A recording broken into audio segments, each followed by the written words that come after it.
performance the Texans put on the field Sunday against the Titans and rookie quarterback Malik Willis was just an abomination, a humiliation.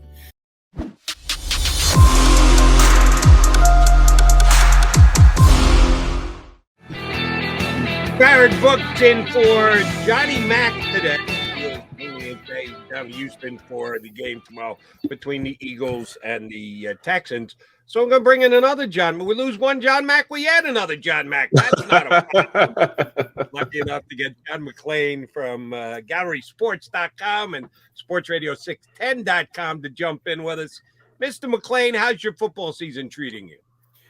My football team is treating me terribly because I have to watch the Texans. And last night, my baseball team, who I'm writing a column about now, treated me terribly with the worst Astros performance in a playoff game I can remember.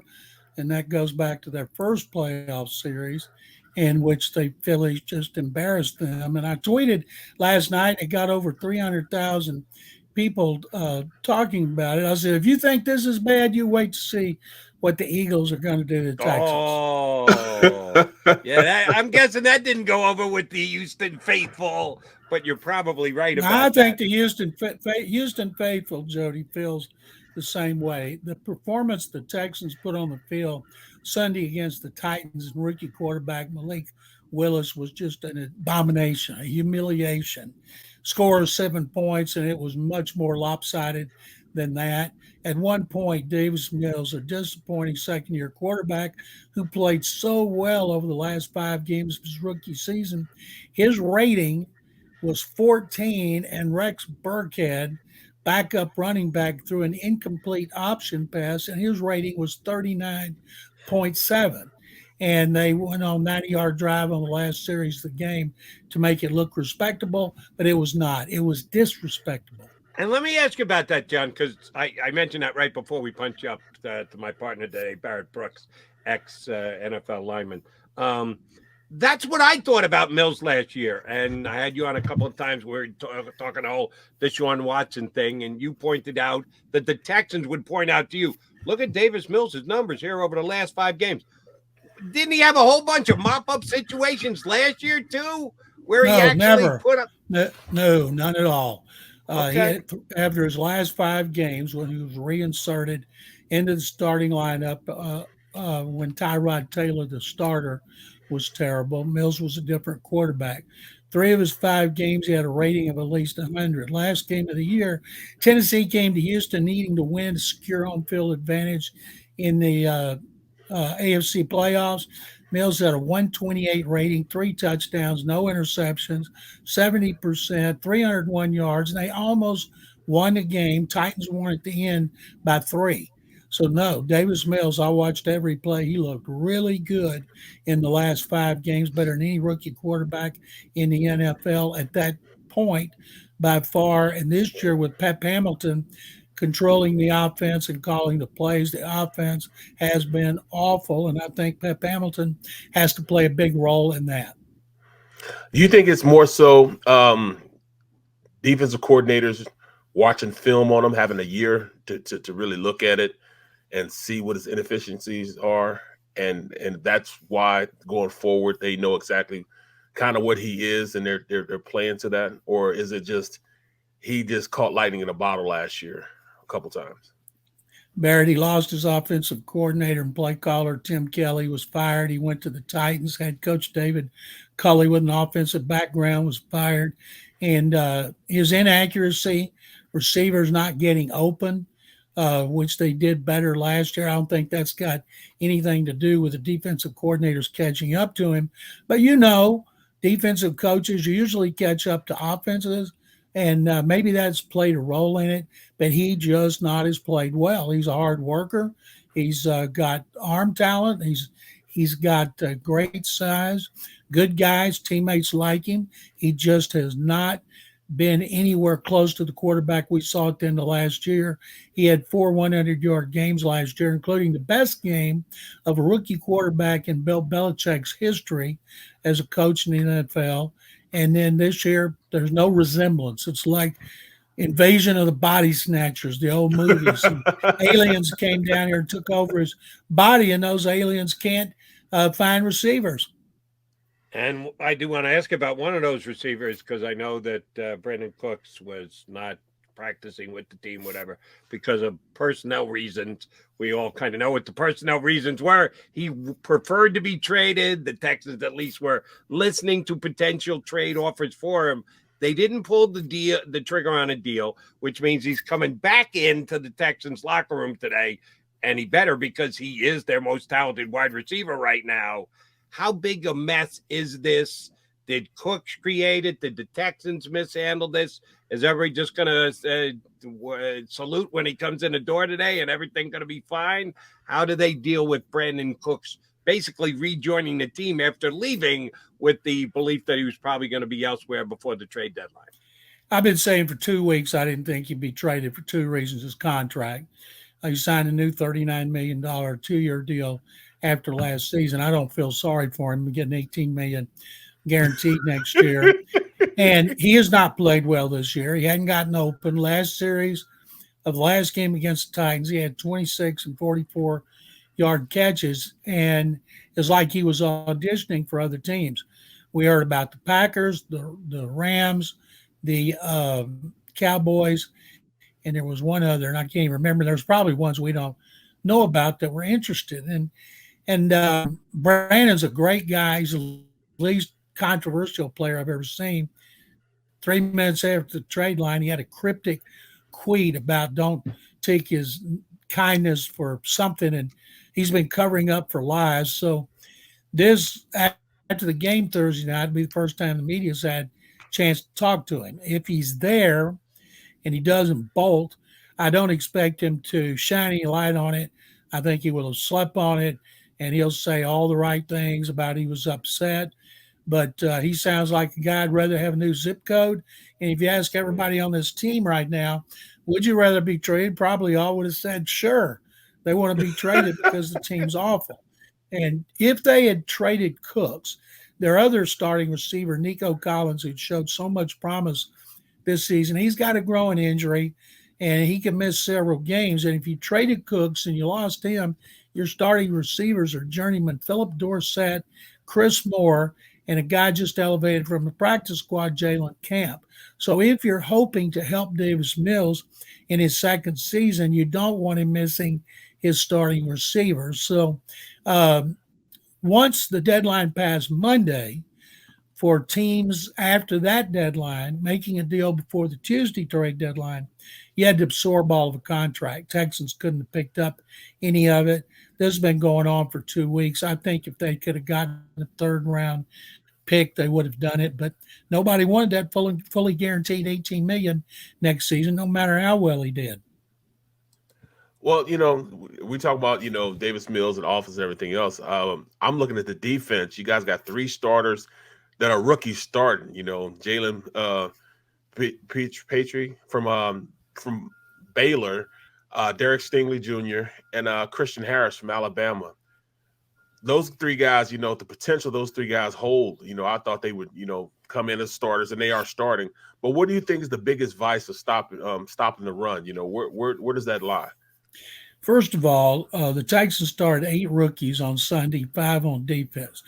2 linemen, one because their best lineman, Malik Collins, was out, and another one because the guy had started since the start of his rookie year last year, Lloyd Lopez, a tackle. He was benched. And they've never been able to stop Derrick Henry. And it didn't surprise me at all. Derrick Henry rushed for 200 yards against them for the 4th consecutive game. Wow. Beginning in 2019 because he was injured last year.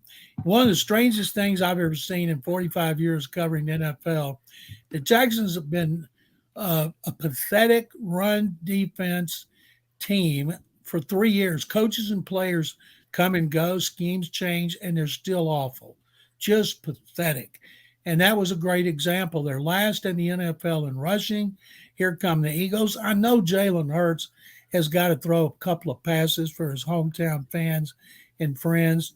But to beat the Texans, you just run the ball. You don't even need to throw a pass. And I think that what the Eagles will do to this defense which is young. They're going with the philosophy youth must be served, and they've been better against the pass.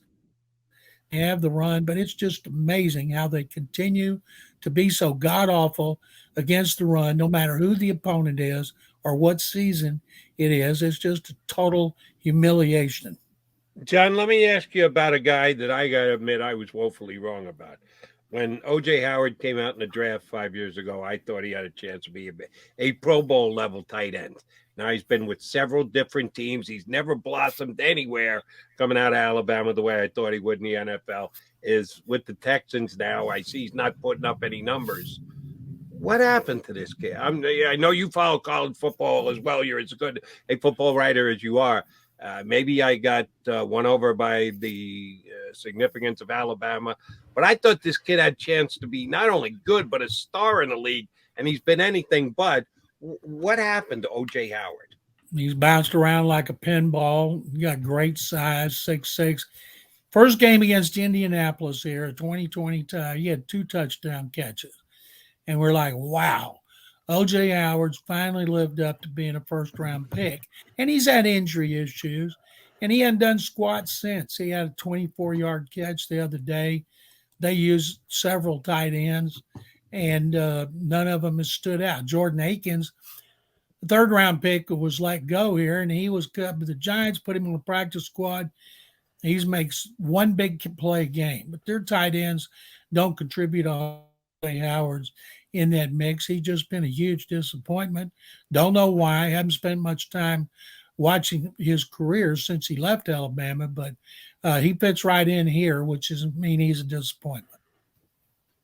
I like the fact that, you have an Eagles team that they're hyper focused, because they're taking the lead of their quarterback. That's who they're rallying behind.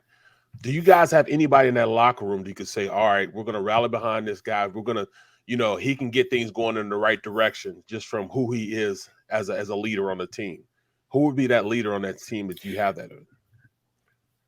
Let me say something about Jalen Hurts. The Eagles were one of the first teams tried to trade for Deshaun Watson. And Watson had that no trade clause and wanted to go to South Florida. They told the Eagles thanks, but no thanks.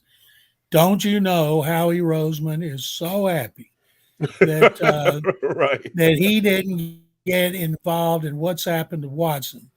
And because Hurts has just been tremendous. Hurts was a great high school quarterback here. Then, of course, went to Alabama and Oklahoma, and he's improved every year. They thought going into this season to be Davis Mills, and he still is in the locker room, but he's playing bad, and everybody knows it. The best player they have, the most exciting player, is the rookie running back, Dameon Pierce, who from Florida didn't get the ball much. And people say, how can this guy lead the NFL in broken tackles and be as good as he is and not start regularly at Florida? And I said, well, that's the reason Dan Mullins is in the Fox studio and not still coaching the Gators. And Pierce is the best thing they have. The Titans came in with a plan to stop him, and they did. And then they couldn't throw the ball because their offensive line just got pulverized by the Titans front four, and it was just ugly. Now, the Eagles have come in here with a plan to stop Pierce. They saw what the Titans did, try to force Mills to throw, and then just bludgeon the offensive line and get after Mills. And you guys know if you don't have time to throw the ball, of course, the quarterback's not going to be any good unless he's got mobility like Hurts, which Mills doesn't. Mills is a pocket passer. And, they thought that one of their defensive players would stand out. I believe Jalen Petrie, the safety, who is, I think right now, the third on the list for NFL Defensive Rookie of the Year, according to oddsmakers in Vegas. He will be. He came from Baylor, my alma mater. I watched almost every game he played for 5 years. Dynamic leader. And I told people there when he was drafted, he'll be a starter from the first OTA, and he was. So I think he will emerge, but not this year. They don't have anybody on either side of the ball other than Davis Mills. And all we're talking about right now is will they get the first overall pick? I think they're worse than the Lions. I think they will end up with the first overall pick, and they'll take what the player they believe will be the top quarterback. No, which is something they need to do because Davis Mills is Davis Mills. But one more quarterback question, and yes, we here in Philadelphia well know it was well reported that the Eagles did pursue the former Texans quarterback pretty heavily, but he shut it down because he had the no trade clause to Sean Watson. Do you think when they had those conversations, the Eagles ever offered Jalen Hurts in a deal to be able to get him? Because that would be kind of rubbing salt in the wounds with the way No, I was Davis told they Mills is didn't. playing. If No, Jalen Hurts had been part of the package. no, he was not part of the package. And the Okay. reason is they had issues with Watson, and you didn't know what it was. They were offering draft choices, and the Texans needed draft choices. They have 12 in 2023 right now, 10 in 2024. They have the Browns first round pick the next 2 years. But no, as far as I was told, Hurts was not offered as part of that package. The Eagles did not want to part with him. Okay. Could have been a competition here if they'd gotten the trade done. All right.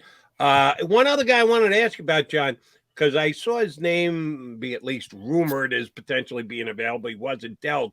The Eagles, I thought, could have used a little backup help in their secondary. Desmond King, veteran who's been around the league. His numbers look okay. You see him every single week. Do you know if the Texans entertained any offers for him, or was he a guy that they weren't looking to move this offseason? Jody, you brought that up to me, and I haven't heard it anywhere else. Desmond King's one of the few players they have who's been consistently good, plays inside, plays outside, returns punts. And if somebody made an offer for him, it certainly wasn't good enough. He's a guy that could be part, like they've been bad. This is third year in a row they've been bad. It's a massive rebuild. They expect to make improvement next year. They won't say that, but that's what they're hoping. And King's still young enough; he could be around another 3 years, which would make him part of that movement. So I don't think anybody made a legitimate offer for him. Fair enough. All right, John. Last thing. In the NFC this year, Eagles 7-0, Vikings surprise with only one loss. Giants and Cowboys. The NFC East is very good, but the teams that have been dominant the last several years: Tampa, San Francisco, Green Bay, the Rams as defending Super Bowl champions. None of them are above 500 at this stage.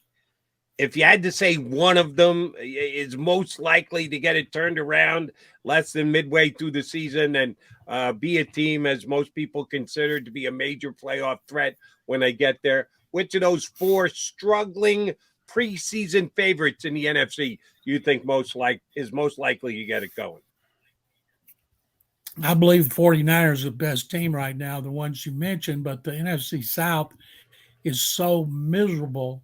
I think the Buccaneers will still win it. Somebody's got to win that division, huh? Yeah, they can't run the ball, which is interesting, but that's what happens when you lose your interior offensive lineman. And Tom Brady's not playing bad, but everybody around him's playing bad. Injuries at wide receivers, drop passes.